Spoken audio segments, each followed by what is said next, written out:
Bueno, bienvenidos de nuevo. Vamos a hablar entonces de la terapia cognitiva como base de tratamiento para algunos trastornos, ¿sí? ¿Cuáles son los aportes de la terapia cognitiva en sus inicios? Bueno, yo les decía que el conductismo aprende a ver la conducta como lo medible, lo científico. Pero obviamente no es que no saben que hay cosas que quedan por fuera. Lo que pasa es que no querían estudiar el pensamiento porque el pensamiento en principio no era medible. Pero resulta que los estudios de la psicología empiezan a evolucionar y surge un punto intermedio, un punto bisagra, que es a partir de los aportes de Albert Bandura, que es la psicología conductista social. No nos vamos a detener mucho en esto, pero él lo que se da cuenta es que no es que somos una maquinita solamente de estímulos-respuestas, ¿sí? Sino que además hay aspectos del ambiente que influyen en el modo en que se constituyen determinadas conductas, como por ejemplo el aprendizaje social, los aspectos de motivación, aspectos del ambiente. Entonces no es que la conducta, dice él, es tan simple como estímulo-respuesta, estímulo-respuesta. Es un muy buen inicio, es como la célula del conductismo y una célula muy importante de nuestra vida psíquica, pero no se termina ahí. Tengan en cuenta que yo tampoco les expliqué además todos los aspectos del conductismo, ¿sí? Solamente hablamos de una partecita para que ustedes entiendan. Bueno, entonces Bandura dice, a ver, todo bien, está muy bueno lo que dice el conductismo, pero no nos alcanza para entender la conducta. Y ese es como un punto intermedio. De ahí empieza a surgir la terapia cognitiva, empezando a tener en cuenta lo que había dejado de lado de la psicología, pero esto ya surge en los años 60. Tengan en cuenta que el conductismo, si no me equivoco, surge alrededor de los años 30, estamos hablando ya de los años 60, se empieza a prestar atención al contenido del pensamiento como regulador de la vida psíquica y ya nace con intención terapéutica. Acá voy a hacer una aclaración. Hay una psicología cognitiva que no tiene nada que ver con la terapia cognitiva y a veces esto genera confusión. Hay una psicología cognitiva que es la que mide procesos psicológicos superiores, como por ejemplo memoria, atención, lenguaje, capacidad de planificación, funciones ejecutivas, etc. Este tipo de psicología no tiene nada que ver. ¿Vieron cuando por ejemplo, tenemos alguna disfunción, por ejemplo, de memoria, es la más típica, y nos mandan a hacer un estudio neurocognitivo? Esto no lo hace un psicólogo cognitivo-conductual. Esto lo hace un psicólogo cognitivo de psicología cognitiva dura, digamos, la que se usa para investigación, pero no para terapia, ¿sí? Después, sí, si hubiera que estimular la memoria o qué sé yo, bueno, hay algunas otras cuestiones, pero en principio no es la misma psicología cognitiva, así que separémoslo, hagamos de cuenta que se llaman diferentes y en este caso vamos a hablar de la psicología cognitiva como terapia cognitiva, ¿sí? Que es la que surge con Ellis y Beck. Entonces ellos dicen, yo sé que la conducta, el refuerzo, pero no puede terminar todo ahí. Lo que pensamos influye y empiezan a darse cuenta que las personas tenemos modos de pensar que son medianamente estables. De ahí surgen las distorsiones cognitivas, las maneras irracionales, los errores lógicos que tenemos a la hora de pensar e interpretar el mundo y empiezan a ver si corrigiendo los modos de ver el mundo, entonces podemos corregir las emociones y por lo tanto las conductas. Y es así que surgen los estudios, sobre todo con respecto a, en principio, la depresión.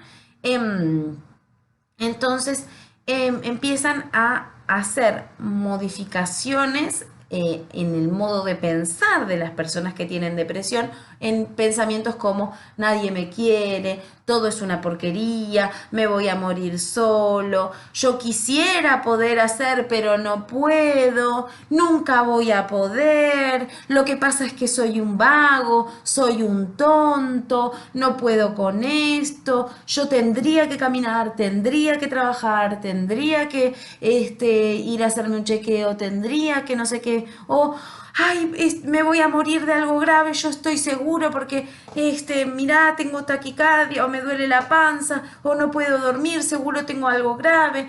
Bueno, muchas de las distorsiones que ojalá de todas las que fui enumerando las hayan podido reconocer como los diferentes tipos de distorsiones cognitivas que ustedes seguramente ya conocen. Entonces al principio eran menos distorsiones cognitivas y con el tiempo se fueron agregando.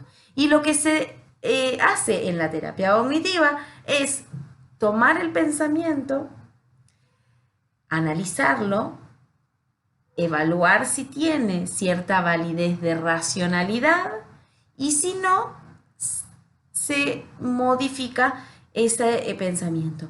En lo que se basan es en un concepto también de disonancia cognitiva. ¿Qué quiere decir disonancia cognitiva? Es que cuando tenemos creencias que conviven en nuestra psiquis pero no coinciden,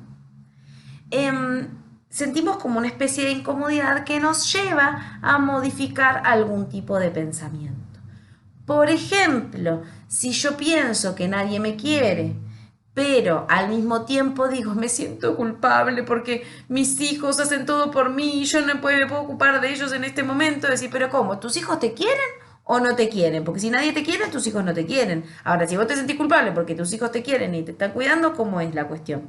Esto podría ser algo así como una especie de diálogo donde la persona se encuentra con su disonancia y tiene que verse obligada a modificar lo que está sintiendo, porque si no, no coincide. ¿Me explico? Bien. Entonces, para eso están las herramientas que la terapia cognitiva pone a disposición para la modificación del pensamiento, ¿sí? Por ejemplo, los registros de pensamiento.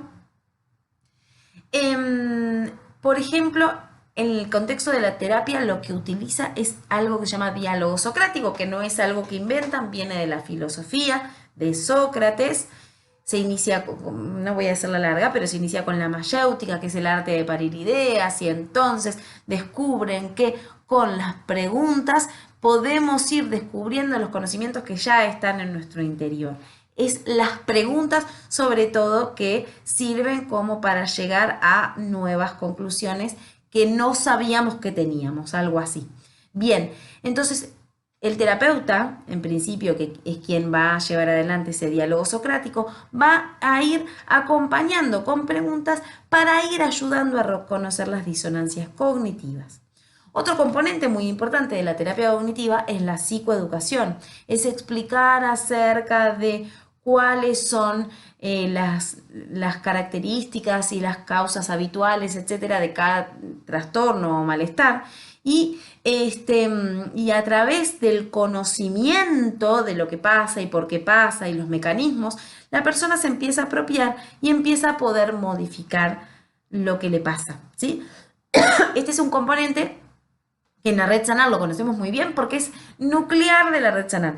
Nosotros nos formamos como psicoeducadores voluntarios. La psicoeducación es pilar de la terapia cognitiva. Entonces, como les decía, en el contexto terapéutico, a veces el terapeuta pregunta a través del diálogo socrático y otras veces explica. La depresión es así, es asá, tiene estas características, tiene que ver con esto en el cerebro, tiene que ver con esto en el cuerpo, no te pasa solo a vos, etcétera, etcétera, etcétera. ¿Sí? Bien, otra de las herramientas que utilizamos es el empirismo colaborativo o descubrimiento guiado. Tiene un nombre medio raro, pero vamos a ver de qué se trata. Básicamente es tratar nuestros pensamientos como creencias sociales y traemos algo así como el método, el método científico, ¿no? Entonces, yo quiero a nivel científico probar si una pelota cae más rápido o no que una botella de agua, entonces lo que tengo que hacer es probar, tirar, ¿no? Entonces, Si yo pienso que todo el mundo piensa que yo soy una estúpida, bueno, anda y pregúntalo. Si yo pienso que cuando vaya a pedir, a tomar un café sola porque tengo vergüenza, me voy a sentar y me voy a descomponer y entonces ni siquiera voy a alcanzar a pedir el café, bueno, sentate y fíjate a ver si te pasa. Y ahí es donde la terapia cognitiva y la terapia conductual empiezan a tener algunos puntos de diálogo, algunos puntos en común. Entonces, en principio, los cognitivos usaban la exposición, pero lo usaban con otras razones, más bien con la intención de ir a buscar información o exponerse a la situación para testear si esto era así. Lo que pasa es que al final termina funcionando no solo por las razones que ellos creían, que es que ayuda a modificar el pensamiento, sino que la misma exposición produce un proceso en el cerebro que hace que baje la intensidad de la respuesta emocional y por lo tanto la consecuencia emocional sea cada vez más leve, lo que les expliqué en la clase de conductismo. Entonces, con el tiempo, la terapia cognitiva y la terapia conductual empiezan a fusionarse y en el día de hoy por eso tenemos indistinto la terapia cognitivo-conductual.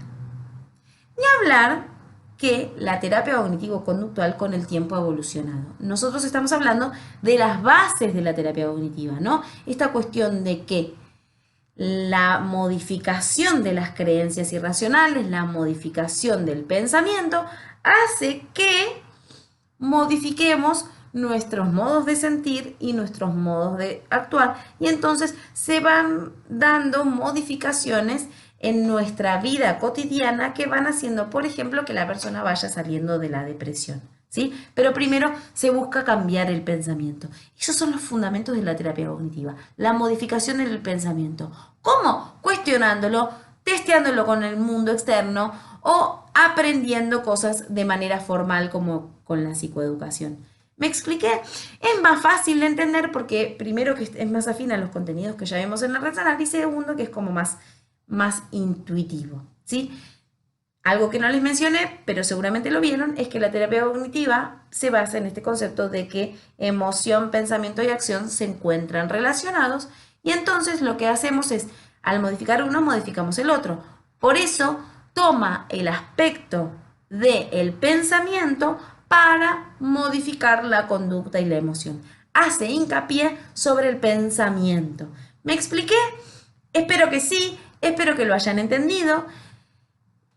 Hago un pequeño agregado para los que tal vez estén preguntando esto. Les decía que la terapia cognitivo-conductual ha evolucionado. En el día de hoy tenemos muchos tipos de terapias que incluyen componentes más complejos o más nuevos o medio que vienen de otros tipos de terapias, en donde se les llama terapias de tercera ola o terapias de tercera generación, donde no solo nos concentramos en la modificación del pensamiento, sino hacemos hincapié en algunas herramientas nuevas que se van incorporando que provienen de otras disciplinas u otras psicologías. Entonces, se trabaja con aspectos como la aceptación o como la compasión o la meditación sin religión o sin filosofía budista, que es el mindfulness, que seguramente les suena, o algunas estrategias en particular de modificación de conducta sobre algunas cuestiones muy puntuales en relación a trauma.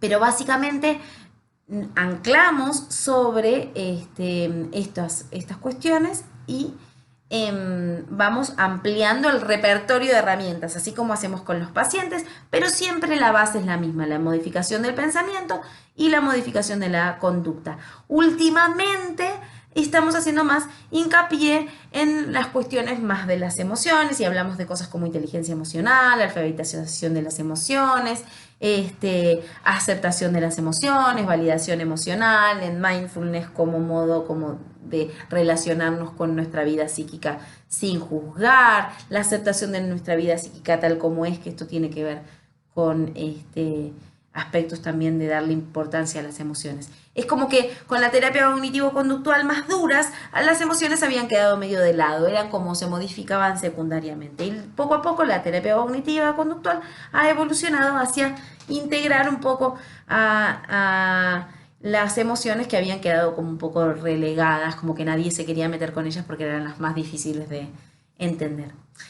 Otra de las cuestiones que me olvidé de decirles es que la terapia cognitivo-conductual también como estrategias, tanto en el aspecto de la psicoeducación como en la modificación de la conducta, ha incorporado herramientas, sí, a lo largo de ya hace mucho tiempo, las estrategias de entrenamiento en habilidades, ¿sí? Hay muchos módulos de entrenamiento en habilidades para diferentes tipos de trastornos. Y uno de los ejemplos que nosotros más tenemos en la red Sanar es el módulo de asertividad. Esto es un entrenamiento en una habilidad. Como vemos, las personas con trastorno de ansiedad y depresión y tal vez otros trastornos tienen dificultades en la comunicación y se hace entrenamiento en estas habilidades. También hay otros módulos de otras terapias que hacen entrenamiento en otros tipos de habilidades, como habilidades sociales para las personas con fobia social, o de regulación de los impulsos, o de regulación de las emociones. Se piensa en el aprendizaje y en el entrenamiento como modo de regular los trastornos. Bueno, espero haber sido clara, les di un montón de información. Entonces, ya con esto tenemos una idea global acerca de cómo funcionan las herramientas más de tipo conductual y más de tipo cognitiva, ¿sí? Bueno, espero que les haya servido y vamos a ir resolviendo las preguntas en la clase interactuada, ¿sí? Bueno, les mando un beso muy, muy grande, espero que estén muy bien y estamos en contacto.